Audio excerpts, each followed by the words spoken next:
जय महाकाल। 33 कोटि देवी देवताओं के भी भगवान महेश्वर आपको मद एवं मोह से मुक्ति प्रदान करें। इसी कामना के साथ मैं आनंदाचार्य आप सभी का अपने बेहद और विशेष कार्यक्रम में स्वागत करता हूं।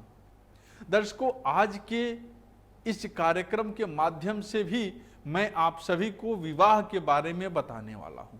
मैं आप सभी को बताने वाला हूं कि विवाह से पूर्व कुंडली मिलान का क्या महत्व है, कन्या और वर का कुंडली मिलान क्यों जरूरी है, कुंडली मिलान से क्या होता है, कुंडली मिलान से क्या देखा जाता है, कितने गुण मिलने पर विवाह करना उत्तम होता है, यदि कन्या और वर मांगलिक है तो क्या करना चाहिए। ये सारे प्रश्नों के जवाब मैं इसी समय देने वाला हूं।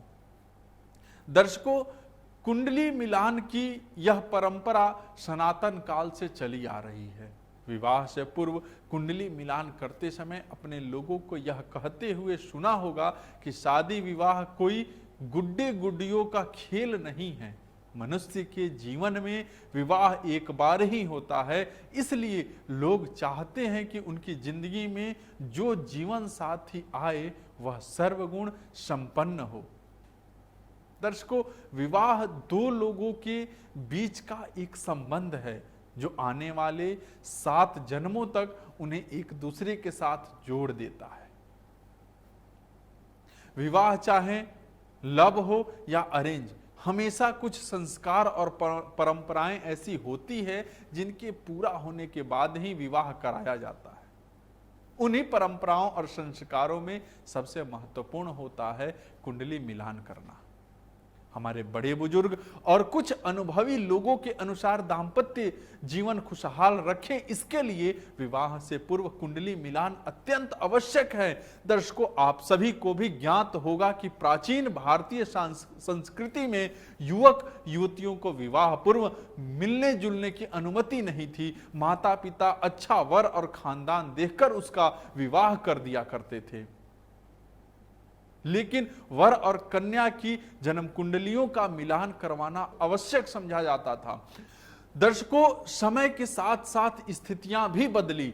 आज हर क्षेत्र में युवक युवती कंधे से कंधा मिलाकर कार्य करते हैं। यही कारण है कि प्रेम विवाह आम हो गए हैं। जन्म कुंडली के मिलान की आवश्यकता लगभग गौण होती जा रही है, परंतु सत्य यह है कि आज भी अनेक परिवारों में विवाह पूर्व भावी दंपति की जन्म कुंडली मिलवाना आवश्यक समझा जाता है। ऐसा इसलिए क्योंकि विवाहोपरांत वर कन्या अपना गृहस्थ जीवन निर्विघ्न रूप से गुजार सके। भारतीय सनातन संस्कृति में विवाह पूर्व कुंडली मिलान करना आवश्यक था। शायद इसलिए वैवाहिक संबंधों की अनुकूलता के लिए ऋषि मुनियों ने अनेक ग्रंथों की रचना की है।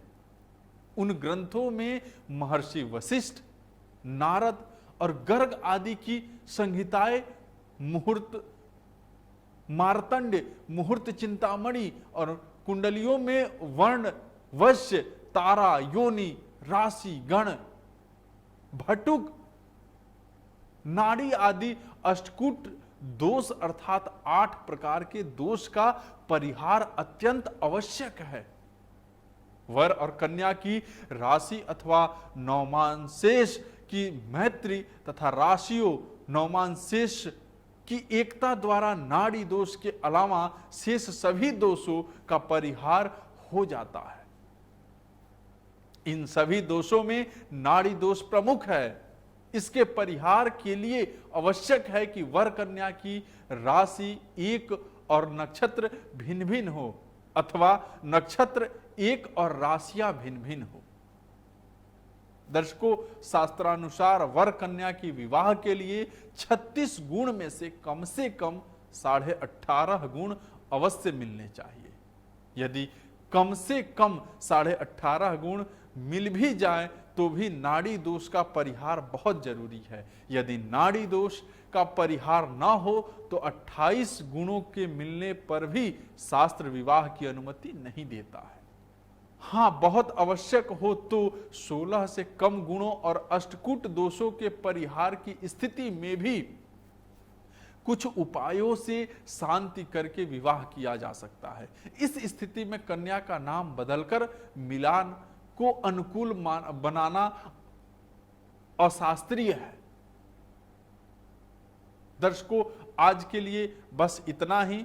आप सब समझ गए होंगे कि कुंडली मिलान क्यों आवश्यक होता है। कारण कि आप सब भी देख रहे होंगे कि विवाह हुए 2 महीने, 4 महीने, 6 महीने नहीं होते हैं और आपसी मनमुटाव हो जाता है, लोग एक दूसरे का त्याग कर देते हैं, आपसी तलाक हो जाता है, कोर्ट कचहरी में चले जाते हैं। आज बस इतना ही। वीडियो कैसा लगा जरूर बताएं। बहुत बहुत आप सभी का धन्यवाद। जय महाकाल।